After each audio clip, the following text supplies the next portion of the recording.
Hallelujah. आपण प्रार्थना करूया. परमेश्वराच्या दयाबाबत सुंदर दिवसाबद्दल आभार मानतो. महान परमेश्वर, आशीर्वाद परमेश्वर, तुमच्या वचनाचा आम्हाला प्रत्येकाला सहाय्य करेल. प्रार्थना आमच्या प्रभू येशूच्या नावाने करतो. हालेलुया. हालेलुया. आपण रोम क्लासमध्ये ना 13:1 पासून आपण वचन घेऊया की अनुकरण कसं करावं. तसं पौलानी कडे 11:1 वचनामध्ये दिली. अनुकरण कसं करावं, अधिकाऱ्याच्या अधीन कसं असावं, अधिकाऱ्याच्या नियमानुसार कसा प्रवास करावा. तसंच मत्ते 25 अध्यायामध्ये 1 पासून 13 वचनामध्ये दिलेले परमेश्वराने काही शिक्षण असं दिलेलं आहे की आपण देवाबरोबर कसं टिकावं. आणि वचनात आपल्याला दिलेलंच आहे, जो शेवटपर्यंत देखील त्याचंच तारण होईल. तर आपण आता एका सुरुवातीला वचनाद्वारे सुरुवात करूया. नंतर तुम्ही कुठे आहे, विश्वासात आहे का अविश्वासात आहे, हे तुम्ही पहिल्यांदा स्वतःला आत्मपरीक्षण करायचं.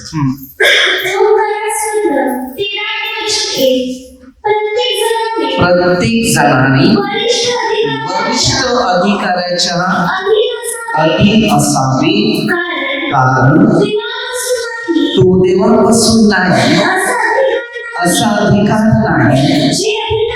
जे अधिकारी आहे त्याला देवानेच नेमलेला आहे. या पृथ्वीचा सर्व मानव जातीसाठी एक हक्क दिलाय. आता तुमच्या प्रत्येकाला एक हक्क दिला. आता तुमच्यामध्ये कोण ना कोण एक अधिकारीच आहे.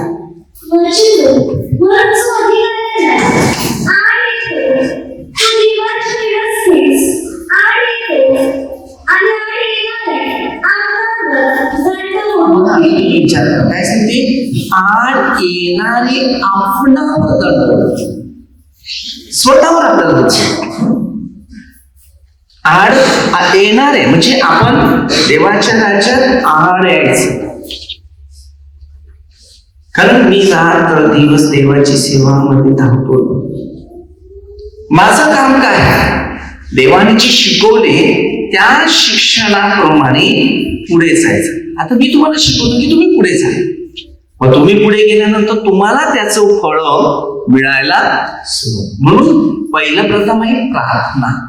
काय प्रार्थना मिळाल्यानंतर तुमच्या अंगामध्ये ताकद मिळणार. ताकद म्हणजे ख्रिस्ताचं शांती. पुढे ख्रिस्ताची शांती म्हणजे शक्ती. बरोबर. मग ते 10-20 तुम्ही नाही बोलणार, तुमच्या काही परमेश्वर, एक परमेश्वराचा पहिला जो लोकांवर, कारण तो विश्वास राहिला नाही. कारण येशूने सांगितलं लोक 18:8 ईश्वर येण्याच्या टायमात तुमचा विश्वास कमी झाला तर तुमच्या सगळ्या प्रश्नामध्ये अडचण येणार.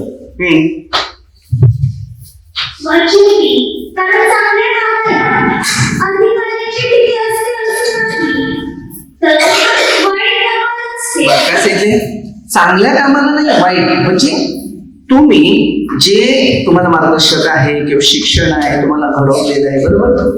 मग तुम्ही त्याच्या नियमा पलीकडे गेले तर तुम्हाला भीती आहे, बरोबर की नाही. सर तुम्ही प्रार्थनेमध्ये तर तुम्हाला भीती काय. पेत्राच्या पत्रात 1:13 जो चांगल्याची आस्था बाळगतो त्याचा वाईट होईल. आपल्या प्रत्येकाला चांगल्या दृष्टीने प्रवास करायचा, मग तेव्हा चांगल्या गोष्टी तुम्हाला दिसतात. आता हे चांगलं दिसते की नाही,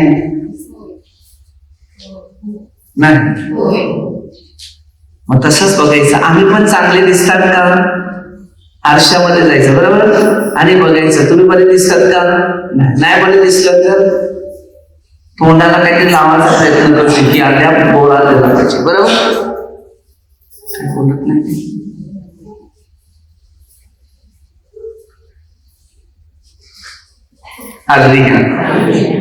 याचं परिवर्तन झाले, मग माझं परिवर्तन का होत. आणि हेच परिवर्तन त्याला सांगतात. आपल्या स्वतःचं रूपांतर होऊ द्या, ख्रिस्तामध्ये रूपांतर होऊ. अनुकरण कसं करावं. जेव्हा मी हर एकीकडे जातो आणि कोणाशी बोलतो तेव्हा त्याला त्याची खरोखर जाणीव काय आहे ती त्याला समजते. आपलं कामच आहे की लोकांपर्यंत प्रभूचा प्रचार करणं गरजेचं आहे. ही वेळ संपली. आता हा शेवट एकदम काळातली माणसं उतरलेली. जो टिकेल तो जिंकेल, जो शेवट टिकेल तो जिंकेल. आपला आत्मा जर स्वर्गात जात नसेल तर या पृथ्वीवर येऊन झिरो आहे. परमेश्वरी शून्यातूनच बनवलेल्या माणसाला आकार दिले नाही. मग आपला विश्वासामध्ये पण आकारामध्ये बदल झाला नाही पाहिजे. ज्या परमेश्वराने मला आणून ठेवलं, ज्या परमेश्वर माझी पहिली चांगली घडण केली, माझ्याजवळ जे काय आहे ते परमेश्वराच आहे. मग मी जर आता परमेश्वरापासून भोगलो की दुरावलो तर आता हे माझं जे आहे ते परमेश्वर त्याच्या वाट्याचा तो घेऊन जाईल. कारण त्यांनी तो वाटा दिला, तो वाटा आपण घेतलेला आहे. मग त्याचा वाटा परत तो आपल्याला काढून घेतल्यावर आपल्याला रस्त्याच्या परिस्थिती देणार. आणि लोक 11:24 मध्ये दिले, पहिल्यापेक्षा 7 आठवडे माणसामध्ये कष्टमय, दुःखमय, निराशा. मला फोन आला, ब्रदर तुम्ही या म्हणजे मी खाली नाही. तुमच्या काही प्रॉब्लेम समस्या आहेत ते माझ्या इच्छेने नव्हे, त्याच्या इच्छेने. तर तुम्हाला त्याच्या इच्छेने त्याच्या पायरीजवळ येणं गरजेचं आहे. मी येऊन काय करणार?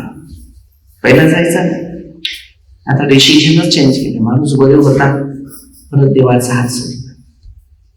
इथे आल्यावर तुम्हाला त्याची जाणीव कळेल की देवापासून तुम्हाला काय मिळेल. कारण देवाचं वचन माणसाला जीवन देते. 2 धारी तलवारीसारखं आहे. शरीराच्या आरपार माणसाच्या संपूर्ण जीवनाची इच्छा, दुःख, आपत्ती, निराशा ह्याच्यातून मुक्त करणारा तो देवाचा शब्द आहे.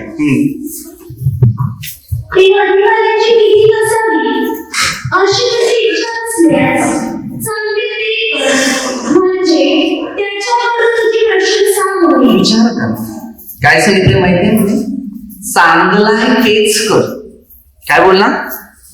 तुला भीती जर आहे ना तर तू वाईट बाजूला कर ना, तू चांगलं कर. आता देव तुमच्या सगळ्यांचा धडा घेणार आहे, बरोबर? तू चांगलं केलं तर तुझं चांगलं मिळेल की नाही? तुम्हाला कशाला टेन्शन? पण जर वाईट केलं असेल तर धडा घेणारा कोण आहे? धडा घेणारा कोण आहे? परमेश्वर आहे. आपल्या सगळ्यांचा हिसाब घेणारा परमेश्वर आहे. समजलं ना? एकदा योहान 15:16, आता आम्हाला देवाने निवड केली, बरोबर? आमचा हिसाब त्याच्याकडे आहे. टोटल बसणे, उठणे, बिझनेस सगळं मध्ये त्याच्याच इच्छेने आम्हाला पुढे जावं लागतं. आमच्या इच्छेने नाही पुढे जाऊ शकत. पण तुमची इच्छा आहे आता आम्हाला, आम्ही तुम्हाला घडवेल तसे तुम्ही पुढे जाते ना. आज मी इकडे प्रार्थना ठेवलेली नसते, तुम्ही आले असते, असं असते ते. जसं देवाने माझी निवड केली तशी तुमची निवड केली. मग तुमची निवड केल्यानंतर तुम्ही जेव्हा देवाजवळ येतील तेव्हा देव सुद्धा तुमच्या जवळ आहे. असं आहे.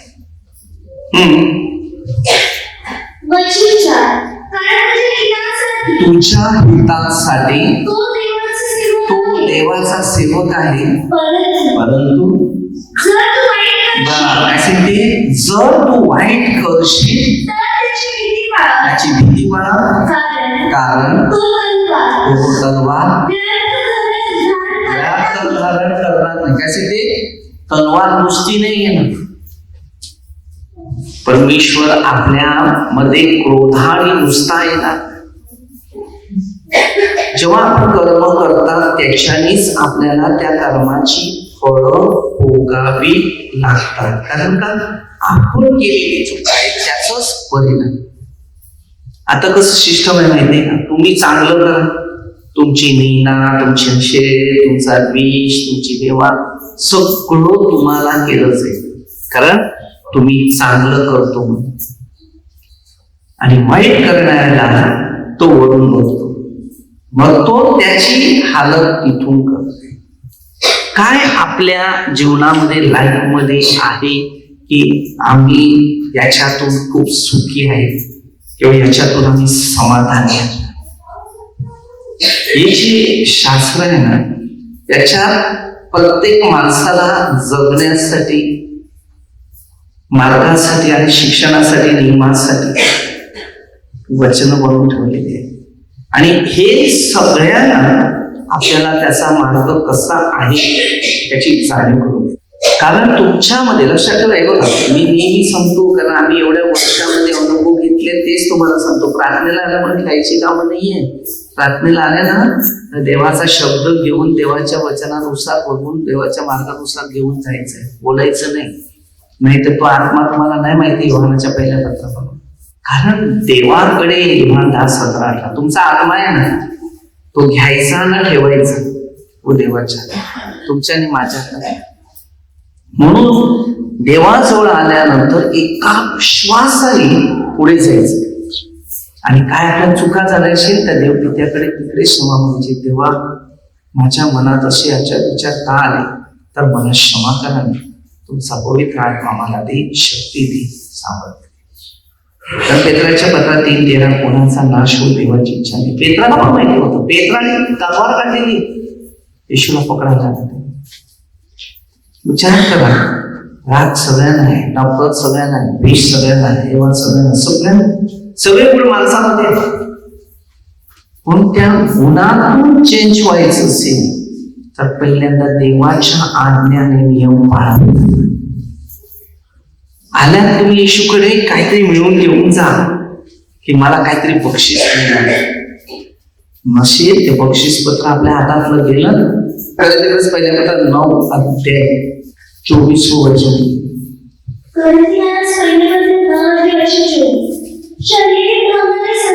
शरीर तर धावणारे सर्व धावतात, सगळे तुम्ही आल्या बरोबर की नाही. तुमच्या एकाला बक्षीस मिळेल. आता एकाची निवड केली, दुसऱ्याची निवड केली, तिसऱ्याची निवड केली. आता ही निवड झाली तुमची. मग आता निवड झाल्यानंतर तुम्ही काय करायचं, प्रार्थनेत वाढायला जायचं का जगात वाढायला जायचं, काय बोलणार. हा मग धावणारे एकाला तरी नंबर मिळते की नाही. तुम्ही जसे धावतील ना तसं. तुला काय वाटतंय माहितीये का, हे कसं असते बघा, हे सांगून ठेवतो. आता तुम्ही धावत गेले त्याच्यानंतर मग हळूहळू कमी झाले, प्रार्थना कमी झाली. प्रार्थना कमी झाली ना तर तुम्हाला त्यांच्यापेक्षा हालत तुम्हाला करावंच, कारण तुम्हाला पहिलं वाचवण्यासाठी आणले की नाही. पहिलं जीवन कसं असते मी तुम्हाला नेहमी शिकवतो, योहान 3:3 इस्रायलचं गुरु. पहिलं जीवन जे आहे ते पापमय आणि त्यानंतर हे नवं जीवन आहे. तुम्हाला ना नव्याने जन्मल्यापासून कोणी देवाच्या राज्यात प्रवेश करू शकतो. नवीन जन्म म्हणजे परमेश्वर म्हणजे ख्रिस्ताबरोबर चालणं, त्याला नवीन जन्म. हे पापमय जीवन सोडून पुण्यमय जीवनामध्ये प्रवेश कर. आता हे तुमचं पुण्यमय जीवन आहे, म्हणजे परमेश्वराच्या मार्गानुसारचं जीवन आहे. प्रार्थना म्हणजे काय माहितीये, परमेश्वराच्या मार्गाने चालणं, म्हणजे परमेश्वरची जाणीव घेतली, परमेश्वरची त्यांनी ओळख घेतली. पूर्वी काय होतं, काम धंदा पैसा वस्तू नाही, तुमच्या जीवनात काम आलं तरी चालेल, पण तो गरिबांसाठी तुम्ही काय केलं नाही, तो गरिबांसाठी देण्यासाठी तयारी करायचं. किती उत्पन्न परमेश्वराचं आहे, तेव्हा ते परमेश्वराने तुम्हाला त्या आध्यात्मिक जीवनानुसार कार्यानुसार मार्ग. आता मी प्रार्थना करतो ना, कामधंदा पण शोधतो बरोबर, त्याच्यात जातो, पण मी करून त्या गोरगरिबांसाठी प्रयत्न करतो. कारण मला माहितीये की हे बाकीचे जीवन आहे ते स्वर्गीय जीवन आहे. पेरलं नाही तर उगवणार काय. म्हणून मग ते 7:21 मध्ये वचनाद्वारे सांगितले, प्रभू प्रभू म्हणून तसं नाही, तर परमेश्वरच्या सगळ्या इच्छा घेऊन पुढे झाला. प्रार्थना, दानधर्म, पश्चाताप या 3 गोष्टी स्वर्गासाठी परमेश्वराने ठेवल्या. काही नव्हता, काही नाही, लुटलं. कुठे गेलं ते, कधी पण सगळ्या गोष्टींना आत्मपरिक्षण करून घ्यायचं. आता मी धावतो, कशाला धावतो, मला काय करायचंय बरोबर, पण मला सत्य कळायला येणार 32 हे सत्य बंधनातून मुक्त करते, म्हणून मी सत्यासाठीच धावतो. म्हणून अधिकार येशूच्या आज्ञानुसार जायचं. म्हणून 15:16 येशू काय सांगतो, तुम्ही नाही मला निवडलं, शिष्य कुरकुर करत होते. शिष्यांना वाटलं की आम्ही येशूला निवडलं. मग ते 16:23 मध्ये दिले. पेत्र बोला, तुम्हाला असं दुःख येणार नाही. येशू बोलायला शैतान, बापरे, शैतान शब्द वापरला ना त्यांनी, तेव्हा त्यांनी त्याला म्हटलं, शैतान तुझा दृष्टिकोन माणसाचा आहे, देवाजवळ आल्यानंतर माणसाची विचारधारा करायची नाही. तो याविषयी बोलतो, याविषयी बोलतो, त्याचं झालं त्याचाही. तो विषय जर तुमच्यामध्ये आहे तर तुम्ही समजायचं की शैतानाने तुम्हाला बांधलाय. हा, मग तुम्ही कमजोर पडते, निराशात पडते, अशांतीत पडते, अस्वस्थात पडते. स्वर्गाकडचं लायसन आहे का तुम्हाला? स्वर्गात कसं जातात आहे? स्वर्गात कसं जाणार माणसं? बायबलमध्ये किती वचन तुमच्याकडे की स्वर्गात जाणारी वचन माझ्याकडे आहे का? एकाकडे नाही. कारण त्यांनी स्वर्गाविषयीची वचनच तयार करून. मार्क 1:15 मध्ये काय सांगितले बघा जरा.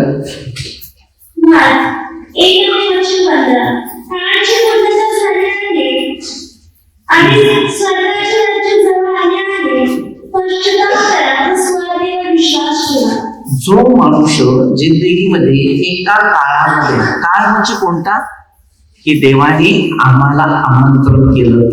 तेव्हा 17-18 मध्ये श्वास देणं आणि घेणं कोणाच्या हातात आहे?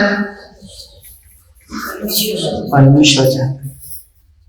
ना तुम्ही श्वास घेतलाय ना तुम्ही आत्मा घेतलाय. परमेश्वरने दिले. श्वास देणं घेणं हे परमेश्वराच्या हातात आहे. त्यांनी दिले नाही, तो देतो आणि तो घेतो, पण आपण त्याचा वापर करतो. देवाने आत्मा यासाठी नाही दिला पाप करायला, मांडा करा, नफरत करा, द्वेष करा, हेवा करा. जेवढं परमेश्वराने आपल्यासाठी योजना बनवल्या त्याच योजना आपल्या जोडीला ठेवायचं. फक्त येशू ख्रिस्त.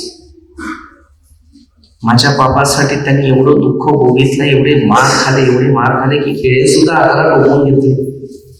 एक काटा टोपला तो जीवनाचा मोह पडतात. एका काट्याने माणसाची परिस्थिती कमजोर करते, बरोबर ना? करेल तिकडे दुसऱ्या पत्रामध्ये 12:7 मध्ये एक काटा आणखी. यो काटा आपल्या शरीरात जर असला तर आपलं भविष्य घालून टाकते. बघा जरा काय, कोणता काटा आहे?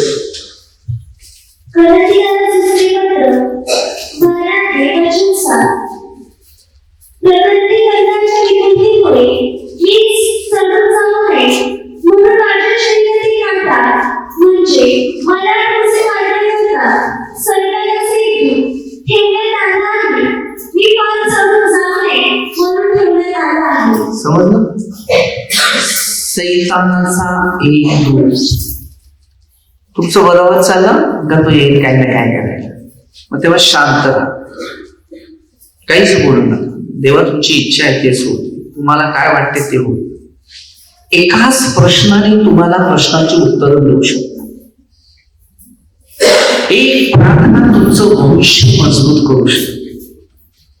एका प्रार्थनेने तुमचं लाईफ जॉईन करते. एका प्रार्थनेने तुमच्या भविष्यात एक मार्ग तयार करू शकतो. पण जर प्रार्थना नसेल तर तुमचं भविष्य शक्ती नाही. देवाने निवड केली, देवाने ठरवले, देवाने आपल्यासाठीच आपलं बलिदान दिलेलं आहे की आम्ही शैतानाच्या हातातून सुटका.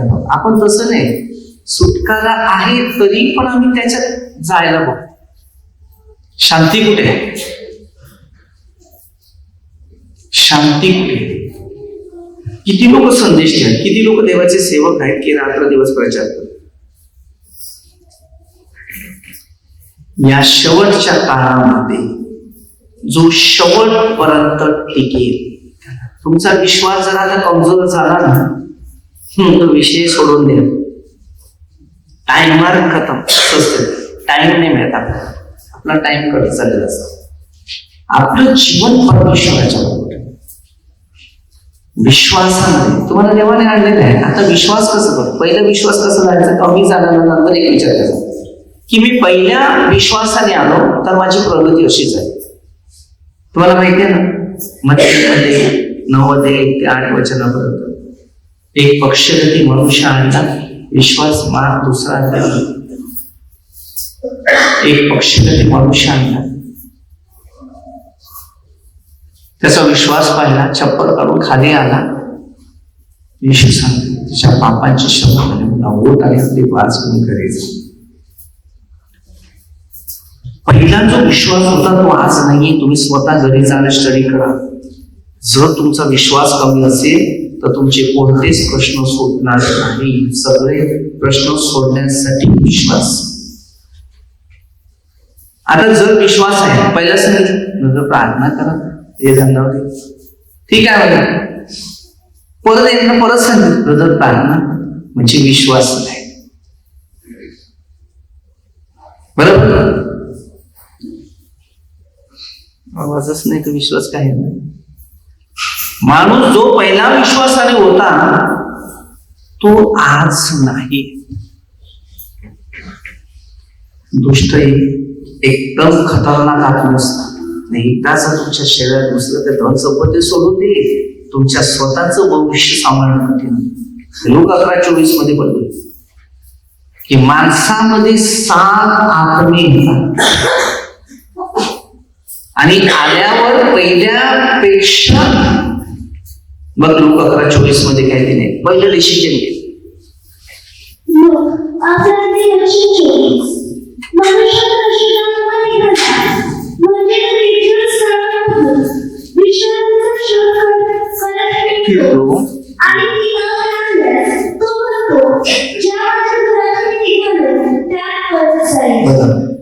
तो परत कसा येतो बघ, तुम्हाला मी सांगतो कसा येतो.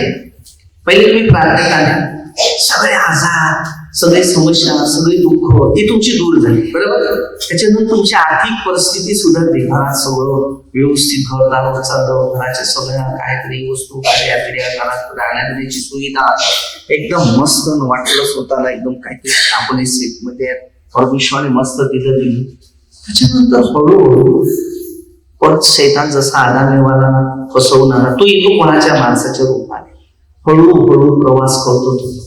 मग तो त्याचा ऐकायला सुरुवात करतो.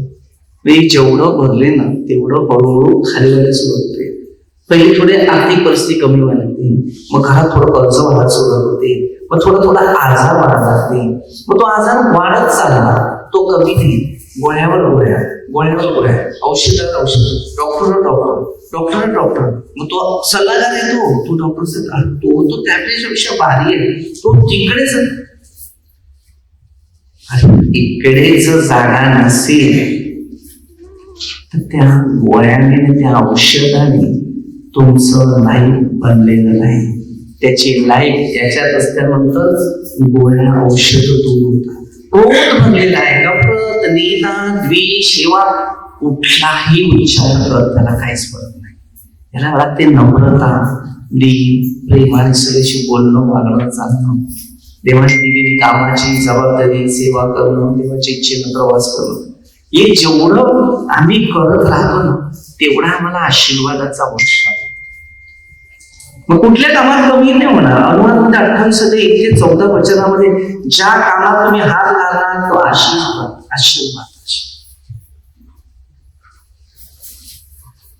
सगळ्या गोष्टी मी करण्याचा प्रयत्न करतो लोकांसाठी, की लोकांचं भलं होते, लोकांचं चांगलं होते, परमेश्वरा तुझा आशीर्वाद सदैव. शिकायला लागते. मी पाणी मागितलं तुमच्याकडे, जेवण मागितलं, खायला मागितलं, नाना विषय बोलेल की तुला स्वर्गात जायचं ते कर, नसेल ते नको. कारण तो तुमचा प्रश्न, मला नाही त्याच्यात. कारण लूक 16-19 पासून वचन दिले, जे वचन तुम्हाला उपयोगी येतील ते सांभाळा, नशीब तो आत्मा भटकत नाही. अरे पेरलं नाही तो उगवणार. काही ठिकाणी गेलेला असं त्या टायमाला ते सुवार्थ सांगत होतं, बऱ्याच गोष्टी सांगितल्या, त्यांना सगळ्या गोष्टीचा अनुभव आला.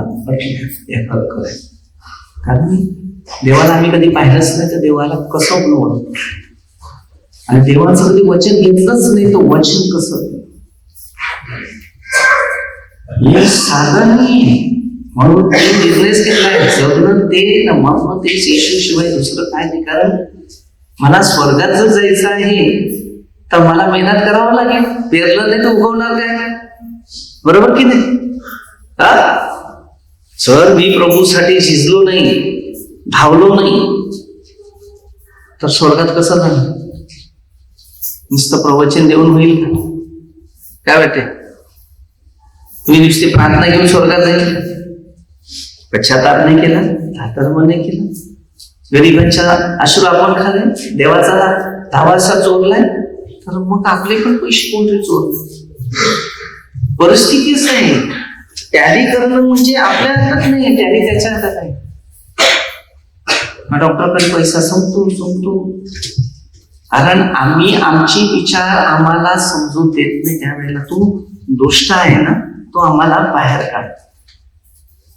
मी सल्ला तुम्हाला एकच देईल, परमेश्वरची इच्छेप्रमाणे बोला ना, मोठा बांधायचा असा बना, बांधून दाखवला की नाही, करून दाखवलं की नाही, मी बोलतो तसा नाही.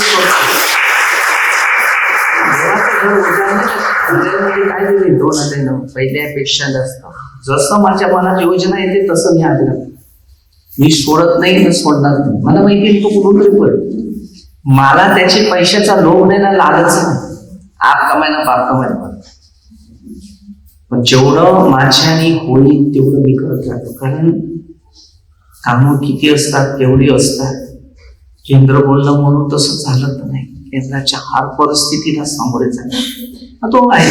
मी कोणत्या गोष्टीत विचार करत नाही, कारण मला माहिती आहे त्याचं राज्य युगाने युगाचं आहे. आपलं राज्य झिरो आहे.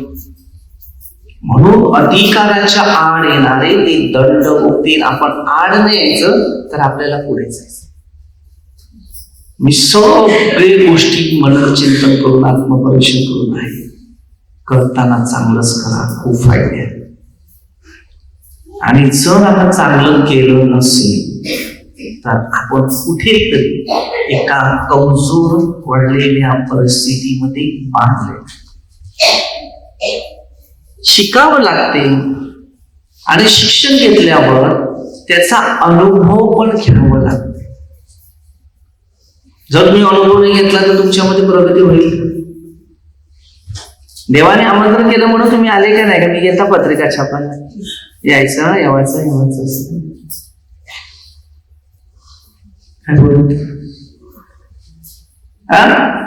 आणलं ना देवाने, आणि तुमच्यासाठी मला आणलं. जो माणूस घराच्या बाहेर नाही फिरायचा, कुठे जायचा नाही, यायचा नाही, तो आज एवढ्या लोकांमध्ये बोलतो, एवढा मित्र्या माणूस होता. त्याची योजना अलग आहे ना, आपल्या योजना अलग. माझं जीवन हेच आहे, जगणं त्याच्यासाठी आणि मरणं पण त्याच्यासाठी. आणि प्रत्येकासाठी जेवढं काही माझ्याने चांगलं होईल ते करत नाही, कारण मला माहिती आहे त्याच्यातून मला आशीर्वाद मिळेल. धन पैशाने नाही आशीर्वाद. सेवा जेवढे मी करेल ना तेवढी माझी जमा होईल. कारण ते 12 सगळ्यांचा हिसाब येणार, हा हिसाब आहे आपला. एक तुम्ही केवढा पैसा कमाव, आपला दोषानुसार पण नसेल ना, तो डॉक्टरकडे इकडे तिकडे जा, रडका बाजार होतो. त्याला सुख नाही ना, त्याला शांती नाही ना, त्याला आनंद नाही. मी जो आनंदी असतो तर मला स्वतःला खायला पिण्याची इच्छा पण नाही. एवढा आनंद मला परमेश्वर, कारण मला फक्त एकच काम आहे की प्रभूची इच्छेने जीवन जगायचं, प्रभूच्या मार्गाने चालायचं, त्याच्याशिवाय दुसरं काय नाही. कारण बघा, जेवढं आपण परमेश्वराच्या आज्ञात राहतो ना तेवढे फायदे. मध्य 28-19-20 मध्ये त्याने बाप्तिस्मा विषयी जेव्हा बोललेलं होतं ते असंच होतं. आपल्या जीवनामध्ये दुःख भरपूर येतील. 16-20 दुःखच तुम्हाला आनंद करेल. येशूमध्ये येणाऱ्या लोकांना दुःख आहे, सुख नाही मिळत. सुख त्याच्यापासून मिळते ना, दुःख माणसापासून मिळते, पण त्याच्यातूनच फायदे होतात. चांगलं करायला विसरायचं नाही. काय वाटतं तुम्हाला? तुम्ही या तुमच्या जोडीला शैतान पण आहे. तुम्हाला कुठे माहितीये शैतान कुठे बसले माहितीये का तुम्हाला? लूक 8:12 वचन आहे.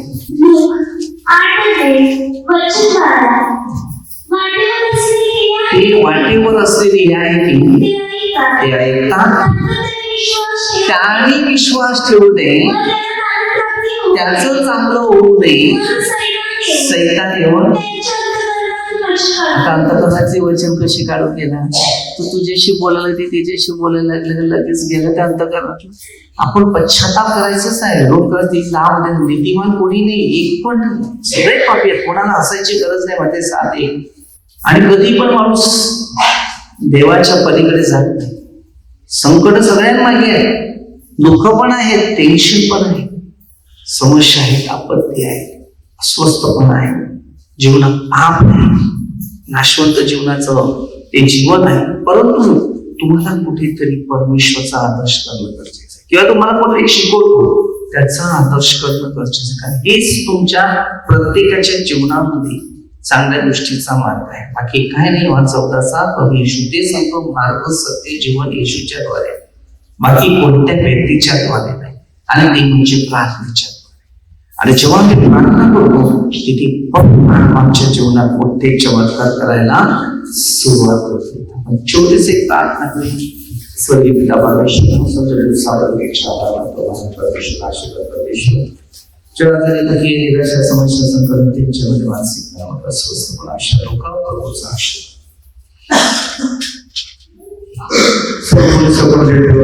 आशीर्वाद सर्व मंत्र कामगार लोक सर्व आशीर्वाद ही प्रार्थना येशूच्या नावात करतो. हालेलुया.